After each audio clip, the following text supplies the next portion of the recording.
This is my first moment I've had kind of to myself in a while. Holidays are filled with family, of course, so it's just kind of the first moment I've had like alone to just kind of reflect back on this holiday season. And I grabbed some candles because I just felt the need to light some candles for the ones who are not here. My mama, Sarah, my papa, Nana, and now Gramps. And to kind of, I should have trimmed this, but it's fine.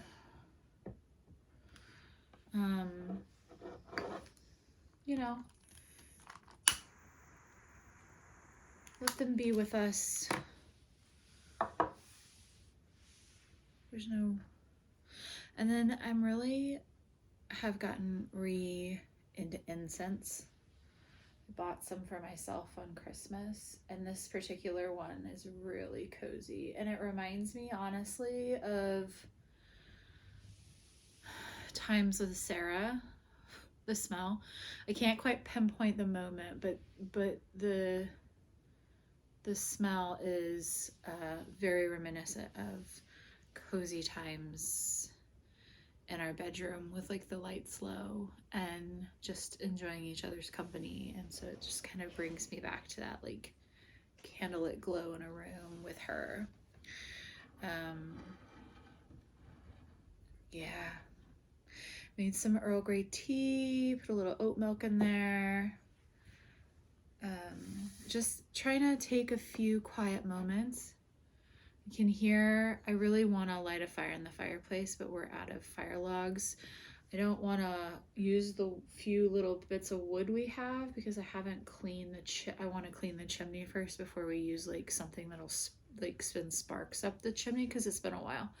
So, but I can hear the rain, and there is nothing more soothing to me lately than pulling our giant green chair up in front of that fireplace when it's raining and turning the lights down low and reading and having some incense going.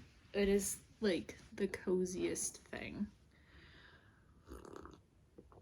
So yeah, what's been happening? I haven't checked in with you guys since before Christmas. Let's see. Really just trying to embrace the moment and share in others' joy and others' celebrations. We had a quiet Christmas day here at our house. It was wonderful. We haven't had a Christmas day where we didn't have to go anywhere in a really long time. And so that was really lovely. We have a small house, but that's okay. It was cozy and just right. And we had a roaring fire, and we're real cozy, and gave gifts of time together. So the big gift was we are bringing Harrison to Disneyland in February. So that was his big gift. We've been saving and happen to have enough air miles and happen to have some credit for a condo. And so it just kind of all came together to like, you know what, we need a little bit of joy in January and February is the hardest for me with it being so gray and dark. The seasonal depression is like real for me during those couple months until like March comes around and like the sun starts to peek out and I can get outside and garden. Then there's an upswing, but so last year we planned a trip and we went to Texas to visit some friends, which was exactly what we needed to get out of the constant gray. Like it's just constant gray here in Portland. And it's been really, really rainy already. And so that's something to look forward to, just the three of us for a few days. And Disney has a fairly special place in our hearts because the last time we went with Sarah and all of the Josh's side of the family, and we just had a great time. And it became a week of that cancer didn't exist. The unknown was pushed aside, and that was a huge gift to us. And to really spend the week, for me anyway, there are things that you can't ignore. The fact that, Sarah had to be in, she needed a scooter. We had to take special accommodations to get her out of the sun because the medication she was on was making her extremely sensitive to the sun. So there are things that were still present, but emotionally, we were able to live in the moment. And it was really hard to leave. The night we left them in the park because we had an early flight and they were staying, and I just cried and cried while I was hugging her because it was like, we have to go back to reality now. So Disney is a really safe place for us, and so we're gonna go back, just Harrison and me and Jared, and we're really looking forward to it. So that's gonna be mid-February. So that was the big thing. I, like for my parents, I got them, they have a new trailer that they've updated because they're getting older, and so they needed some modifications to what they have. And so we got them a gift certificate to Oregon State Parks, so they can go camping for a weekend with their new trailer. So that's what we did. So it's things like that. And everyone's like kind of fully embraced it. It's been nice. Jared got me, I specifically did want some physical items because it's going to help me in my practice. He got me this really awesome like scraping thing. So it was, a nice combination of things that are experiences, but also helpful things that will provide longevity for me. So, and emotionally, it was actually okay. It was okay. I'd say Christmas Eve was probably harder. Emotionally, we definitely found some moments where we were just feeling straight up sad. The last video I told you that we lost a member of Jared's side of the family. We lost his grandfather very suddenly. And that's all I'm really going to go into detail about because I want to, there's a sense of privacy that needs to be held for his side of the family. So, but the one thing I will say, it's, he was 92. That's a car. Hey, thanks for letting me know. That was a car. It's okay. I know. That woke you up and startled you. I know. It's a car, buddy.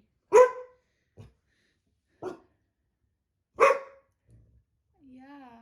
You seem like you're real worried about that. Oh, no, you're not. He just laid down and pouted. Now he's pouting. It was a life that clearly was amazing because 92 years wasn't enough,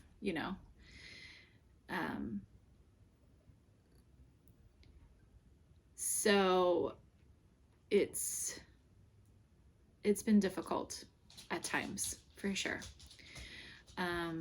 We will be going up to a lot of Jared's side of the family is Hank Girl.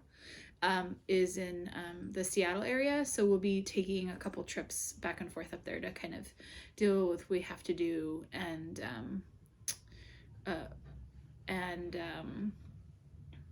to celebrate his life. So it was a lot of work to kind of keep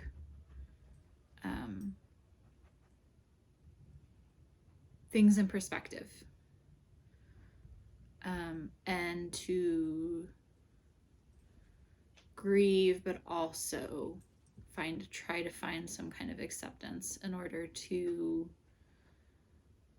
live life the way he would want us, and to celebrate Christmas the way that he would want us to celebrate Christmas. So that is the amount of details that I'm going to share with that. And that's about it for that. So, but we did Christmas Day was really nice. It was beautiful, and we were able to really stay in the moment and appreciate what we have and the people in our life, and that was the important thing. And one of my favorite traditions too is a holiday high tea with a friend of mine. She always puts it on every year, so I got to go over to her place and do that, and that's always a really great afternoon, just the ladies. And we learned about Hanukkah. And I'm trying to say it the right way. Our friend is Jewish, and so we were invited yesterday on New Year's Day to go celebrate the last night of Hanukkah with her family, and it was really beautiful. We had so many menorahs lit, and I wish I could remember the name. The one thing that sticks out of like the thing that I learned is like there's actually a specific name for the menorah used for Hanukkah. It's like, I can't remember the name of it. That's going to drive me crazy. So like not all menorahs are Hanukkah menorahs, but all of this kind of menorah is a menorah. I thought that was interesting. Don't knock over my camera. So yeah, and we spent the evening kind of talking about the stories and the traditions and their perspective of things, and it was really interesting and enlightening, and I'm so happy that that was shared with us, and that we could experience that with them and bring it into our life for a little while. Yeah, it was I really love learning about and sharing other people's beliefs and being acceptant of everyone,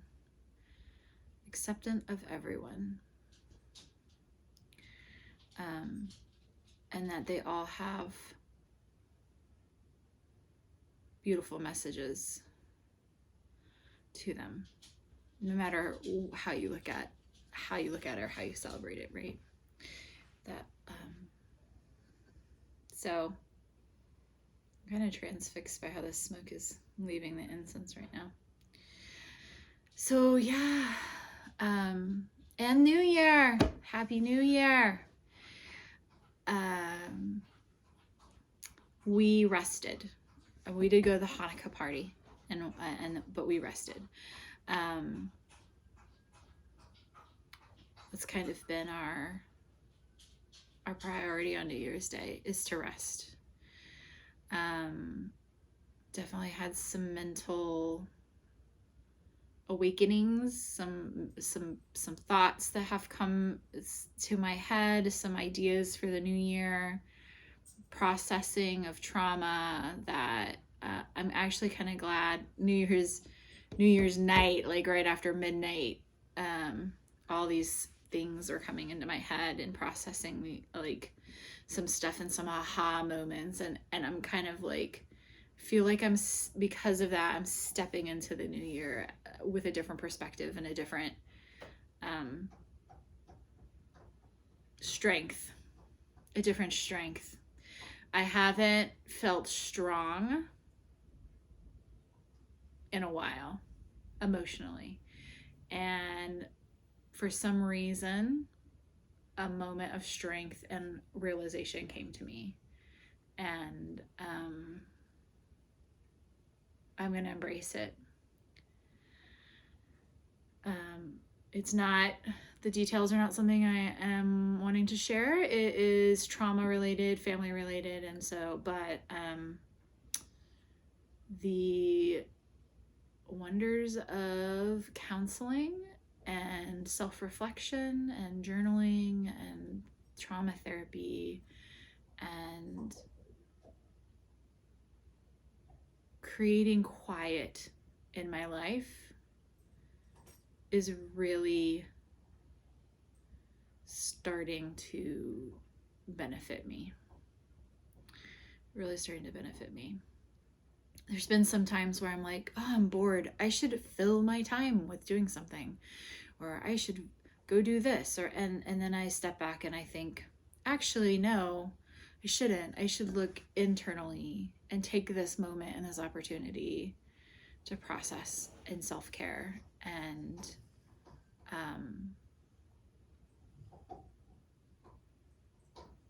use it as the ability to move forward within my journey, wherever that is. Oh, he is fully passed out again. It didn't last very long. So I definitely have a little bit of like ideas for the new year of like goals. I would love to make a list of all the things that are incomplete and to finish them, whether that's finishing a book that I started, or there's a bunch of painting upstairs that needs to happen. The carpet situation upstairs needs to be dealt with. Doing Harrison's bedroom, like I want to like write all of that stuff down that's been on the back burner and start plugging into a calendar, so that way it has reserved time to work on it and do it and get these unfinished things done. Like that's, I think, my main goal this year. And self-care, really focusing on eating real food, not processed food. Using therapy, trauma therapy, meditation, exercise, yoga, tapping into wisdom from other cultures and religions, to manage my mental health and to get away from my anxiety drugs and use those techniques to do that.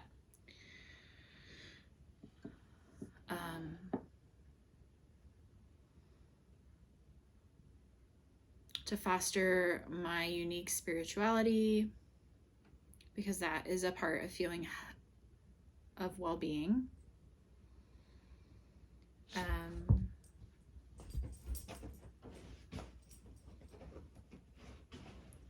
And to lose like 50 pounds in the next year. Yeah, I've never really like thought of doing it over a year and like backtracking, and like I get real impatient about that stuff, and so, but thinking of it as more of a long-term goal makes it feel more manageable. And I'm hoping that that will just become a side effect of these other changes, so that I can do things like go backpacking with my son and not worry about my back hurting, or or go cross-country skiing. It just being more active and living life. I really want to take Irish step dancing classes. It is something I've always wanted to do, but I am fearful. I have a knee problem. I've always had a knee problem. And so I think getting my body to a healthier state will allow me to do those physical things that I really love. So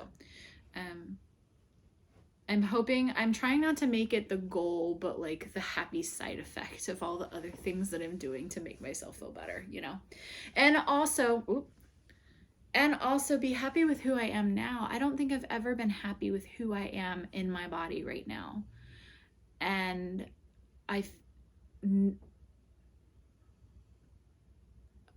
that's a hard one. And it's a shame because I am a beautiful person. Not just emotionally, but I think physically too. And I just overlook that so much. Like if I were giving advice to a friend who looked exactly like me, I'd be like, you're insane. You know, like you got to get out of that headspace and just love everything about yourself and for who you are right now. And so I'm trying to like do that self-talk for myself.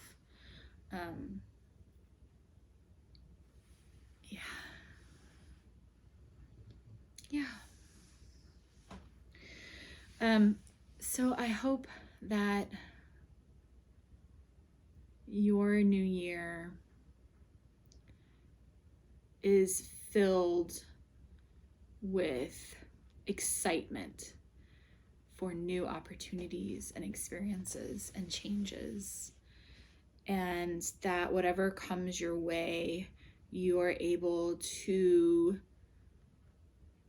see it in a perspective that will help you come out stronger in whatever happens. Yeah, because we all are going to suffer. That's the fact. We are all going to suffer. But to have the ability and I'm really focusing on this, to have the ability to look at a situation and to see the situation and not blame the situation for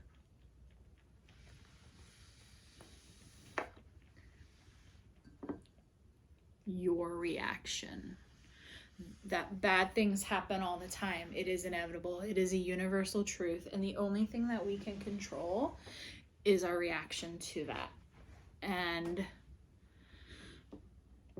to somehow find acceptance of the event that has happened and to learn something from it and let it wash over you.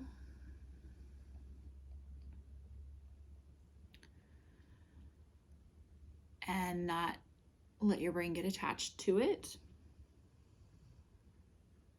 And to somehow find joy and move forward with that joy despite this bad thing that has happened. So I'm not gonna wish for no bad things to happen anymore, because that's just not plausible. It's not reality. Bad things happen. It is part of life. Can you hear my dog snoring right now?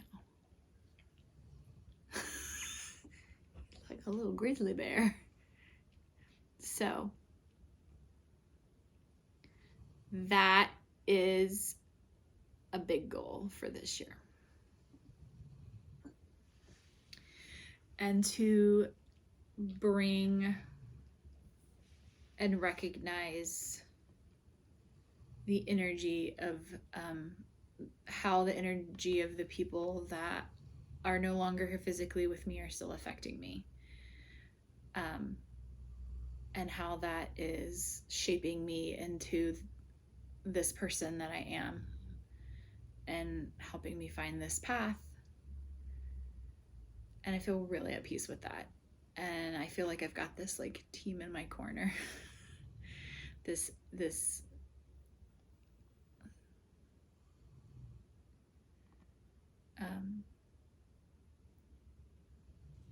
energetic spiritual power in my corner that is there to tap into and talk with when I need it. Maybe that's crazy, but they're still teaching me lessons even though they're not here physically.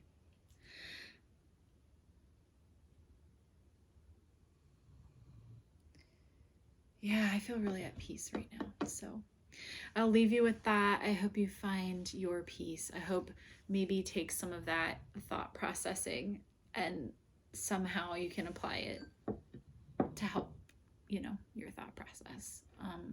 Because life is hard. Okay. I'm gonna check and see if my son needs me to pick him up from bowling and drink my tea and maybe do a little meditating on everything that just came out of my mouth. All right, you guys have a great night. Bye.